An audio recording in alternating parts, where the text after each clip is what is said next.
ప్రవీణ్ అన్న నువ్వు కూడా వార్తలు చదువుతున్నావు కదా, ఒక గత 4 సంవత్సరాల సంధి ఆస్తులు కూడా మరి నా ఆస్తులు ఉన్నాయి, వేల కోట్లు ఉన్నాయి నాకు.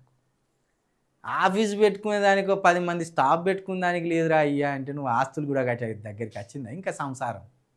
ఆస్తులు కూడా కట్టిన రోజు ఖచ్చితంగా కూడా కడతా. నేను చెప్పినా కదా అప్పుడెప్పుడో 1,00,000 కోట్లు సంపాదిస్తాను, 100% 1,00,000 కోట్లు సంపాదిస్తా.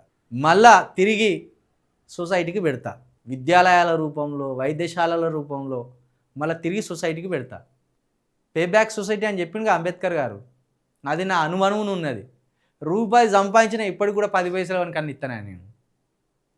నా దగ్గర 100 రూపాయలు ఉన్నా కూడా 10 రూపాయలు ఎవరికన్నా ఇస్తా. అవి ఇచ్చినవి రావు ఇక నాకు మళ్ళీ చేతికి. నేను అడగను, వాళ్ళు ఇయ్యరు. నాకెక్కడి ఆస్తులు?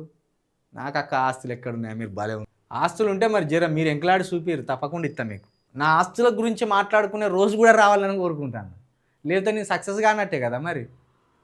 నేను కూడా 1000 కోట్లు 1,00,000 కోట్ల సంపాదిస్తే రోజు చిలుక ప్రవీణ్ నువ్వు ఎట్లా సంపాదించినావు అని అడిగే రోజు రావాలి. అది నా సక్సెస్ కిందనే భావిస్తాను నేను. ఎందుకంటే ఒక దళితుడిని, ఒక మాదిగ వారిని మరి రేవంత్ రెడ్డి సంపాదించుకోవచ్చు ఆస్తులు, ఇంకోళ్ళు సంపాదించుకోవచ్చు, ఆఖరికి మల్లిగాడు సంపాదించుకోవచ్చు, కానీ నేను సంపాదించొద్దా?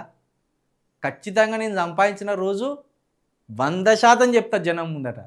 నాకు బాధ ఏం లేదు, భయం ఏం లేదు. ఎందుకంటే నా కష్టంతో నేను సంపాదిస్తా. ఎవరిని దోసుక తిన్నా, ఎవరి దగ్గర చేయి చాపి అడగా.